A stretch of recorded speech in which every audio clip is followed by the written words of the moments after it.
Hello दोस्तों, कैसे हो सब। मैं आज आप सब के लिए एक नया सा फिर से भूतिया कहानी और थोड़ी मज़ेदार लेके आया हूँ आप सब के लिए।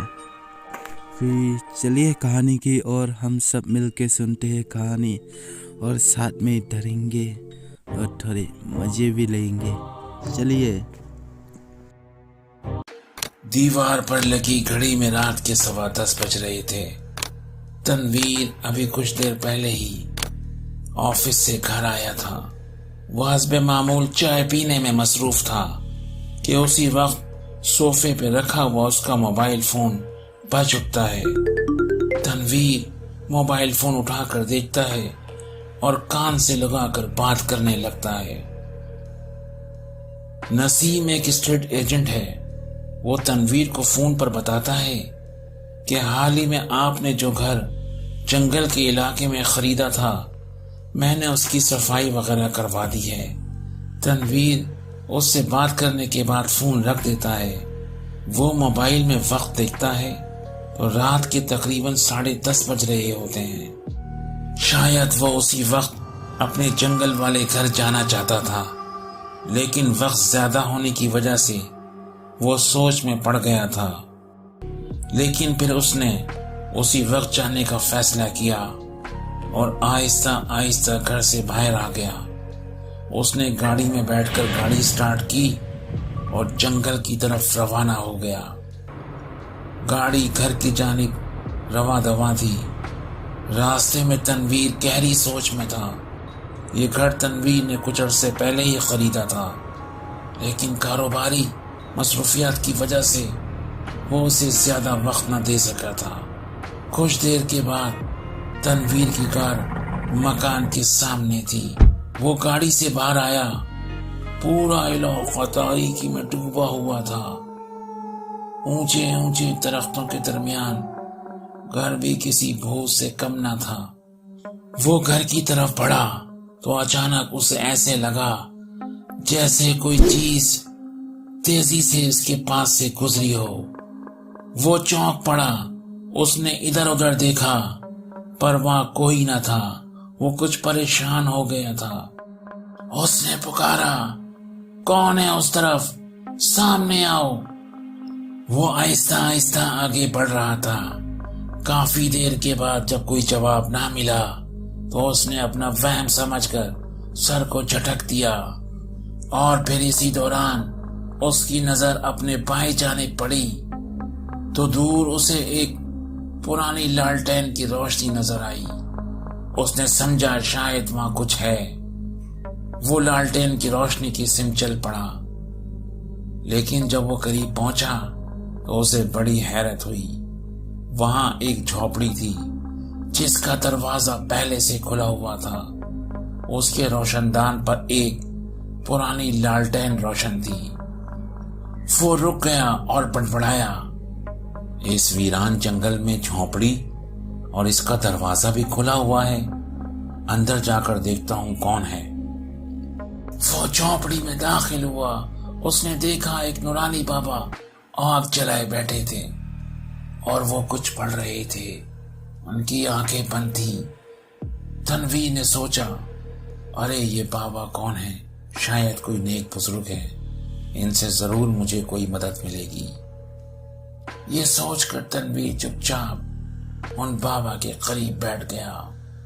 कुछ देर के बाद उन बुजुर्ग ने आंखें खोल दी और तनवीर से कहा, मैं जानता था कि तुम जरूर आओगे। अब गौर से मेरी बात सुनो। तुमने जो घर खरीदा है इस पर आत्माओं का कब्जा है। तनवीर ये सुनकर चौंक पड़ा कि बाबा को कैसे मालूम हुआ कि वो मकान मेरा है। वो घबरा कर बोला, बाबा जी मैंने वो घर गोदाम बनाने के लिए खरीदा था, अब मैं क्या करूं। बाबा ने कहा, देखो जो कहा जा रहा है उस पर अमल करो। अगर तुम अपना भला चाहते हो तो अभी के अभी वापस पलट जाओ और फिर दोबारा यहाँ लौट कर कभी मत आना। हाँ, अलबत्ता ये एक करामती अंगूठी है, इसको अपने पास रख लो। جو تمہاری حفاظت کرے گا اور تمہیں اس علاقے سے نکلنے میں مدد دے گا۔ اب ہم چلتے ہیں اور ہماری عبادت کا وقت ہو گیا ہے۔ یہ کہتے ہوئے وہ بزرگ غائب ہو گئے۔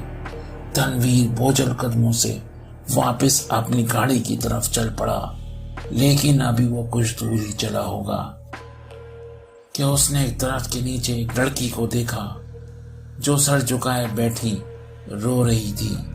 تنویر اس کو دیکھ کر چونک پڑا۔ اس نے سوچا کہیں یہ لڑکی کوئی آتما کا روپ تو نہیں، لیکن اسے بابا کا دیا ہوا وہ کرامتی رنگ یاد آیا تو وہ بے فکر ہو کر اس کی طرف بڑھا۔ جیسے ہی لڑکی نے سر اٹھایا تو تنویر دم بخود رہ گیا۔ وہ لڑکی اتنی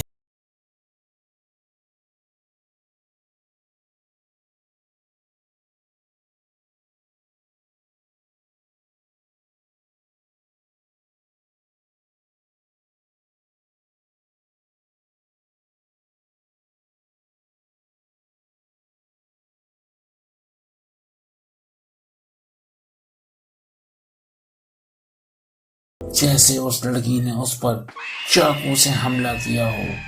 پھر وہ سنبھل کر سیدھا ہوا تو اس نے اس لڑکی کو اپنی جگہ مسکراتے ہوئے پایا۔ تنویر نے سنبھلتے ہوئے اس لڑکی سے پوچھا، تم کون ہو اور یہاں ویرانے میں کیا کر رہی ہو؟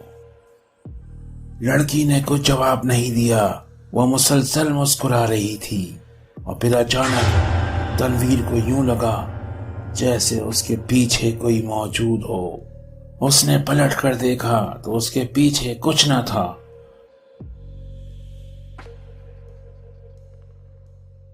وہ لڑکی کی طرف گھوما تو اس کو حیرت کا شدید جھٹکا لگا۔ لڑکی غائب تھی اور دھیمی دھیمی پائل کی چھنک کی آواز سنائی دے رہی تھی۔ فضا میں پائل کی چھنک ماحول کو بہت ڈراؤنا بنا رہی تھی۔ تنویر پریشان ہو گیا، ارے یہ لڑکی کہاں گئی اور یہ آواز کیسی ہے؟ میرا خیال ہے مجھے جلد سے جلد اس علاقے سے نکل جانا چاہیے۔ اور پھر آواز آنا بند ہو گئی۔ تنویر بے حد خوفزدہ ہو چکا تھا۔ اس نے تیز تیز چلنا شروع کر دیا۔ پھر اس کو ایسے لگا جیسے سرگوشی میں کوئی اس کو پکار رہا ہو، رک جاؤ، رک جاؤ۔ تنویر نے جب یہ منظر دیکھا تو اس نے کار کی طرف دوڑ لگا دی۔ وہ جو کوئی بھی تھا لیکن اس انگوٹھی کی وجہ سے اس پر حملہ نہیں کر پا رہا تھا۔ تنویر بھاگتے بھاگتے جیسے ہی اپنے جنگل والے گھر کے قریب پہنچا تو ایک دوسری آتما نے اس کا راستہ روک لیا۔ تنویر نے اپنا انگوٹھی والا ہاتھ آگے کیا تو آتما چلاتی ہوئی غائب ہو گئی۔ تنویر جلدی سے گاڑی میں بیٹھا، کار کو تیزی سے چلاتا ہوا علاقے سے باہر آ گیا۔ دوستوں، تنویر تو بچ گیا، لیکن اس کے بعد پراسرار اموات کا سلسلہ جاری رہا، کیونکہ تنویر نے یہ مکان کسی دوسرے شخص کو فروخت کر دیا تھا، اور پھر یہ مکان مسلسل بکتا رہا اور پراسرار اموات ہوتی نہیں۔ جس نے بھی وہ گھر خریدا وہ زندہ نہ بچ سکا۔